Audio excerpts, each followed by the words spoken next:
Hello everyone.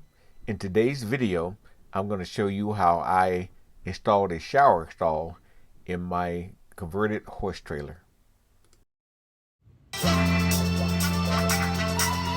This page is about a man that bought his first pickup truck after he retired. He named it the Galaxy. This truck gave him so much capability that he decided to do more with it. So he bought this horse trailer and he wished to convert it into an RV so he can travel around the country and enjoy life in a different way. These are the tales of the Galaxy and the Angel Star. If you've been following my build, I built my plumbing for my sink and put it all in this one room that I'm going to make into a bathroom. The water tank sits back there to the back, and you can see the pump as well. Then in this shower stall, when I placed it in, I built a stand for it because where I had it before, there's a beam beneath the trailer that runs down the center that would interfere with me being able to drill a hole. Long story short, I had to move it over to where you see it now, and I was able to run the plumbing underneath the front of the RV after all. Pardon the dirty floor, I hadn't had a chance to clean it yet, but this is the setup for the first trip I'm gonna make. I got the shower pan in place, but the shower stall is not up yet. I'll take care of that later. Water working well. I initially installed a 14 kilowatt instant hot water heater that I needed 240 volts for, but my inverter did not have enough power. So I changed to this 120 volt instant heat hot water heater. This one is only 3 kilowatts. Now, one last op check. Right now it appears to be off, but that's because there's no water running. Turn on the hot water. And we'll go back and look. You see it's kicking in, and temperature, it's hard to see with this digital, but right now it's up to 80. The only thing I don't like about this is it's a little slow. I've run the water that long and it's only up to 84 degrees.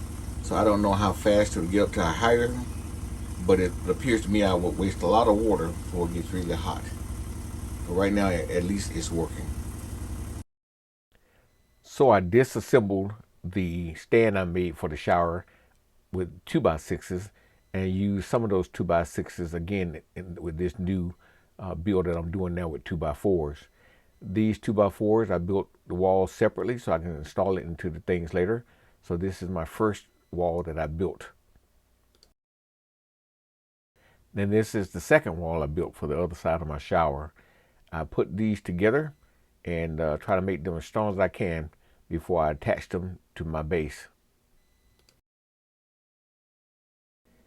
Here it is now when I put the walls together and I nailed them together so I can make sure it's nice and solid and strong. So I like the way it was fitting, but I noticed there was a little bit of wobble on the front, the left edge, as you can see now, because there was nothing supporting it up top. So I decided I need to do a little more reinforcement to make this better. And yes, I did screw the walls into the floor and into the other side of the trailer. So to reinforce my walls, I decided to add this one other piece here on top of this ledge that I can attach to the ceiling. Therefore, give me a little bit more strength, and I want this thing to be solid. Got most of the shower walls built in now. Put the actual surround things up. And somehow later on I found a cover for the back side of this. Just aesthetics. Otherwise, had to secure that part up there, make sure I got a good solid grip all the way around. It's coming right along. After adding the first bit of reinforcement, I realized that I wanted a header on top of this front section to go over to the wall to give me better strength. Because as this thing is going down the road, I don't need anything wobbling to make anything come loose. So I installed this header on here to go across from this wall all the way over. That will make it a complete square now. I went ahead and attached the base to the studs of my walls so I can make sure it was nice and secure. You can see I added that top brace. I wanted that because with the thing moving down the road, subject to vibration. I didn't want to mess up the stalls when I installed them. So at this point, I decided I need to to put in my walls to make sure they all fit. I first placed the back wall in, and it was a solid, nice fit. Then I start trying my left and right walls to make sure everything fits before I make everything permanent. The shower wall dry fit. It's in there, so it's gonna fit. Go put the fasteners in. This is gonna be open for now. I'll fix that later.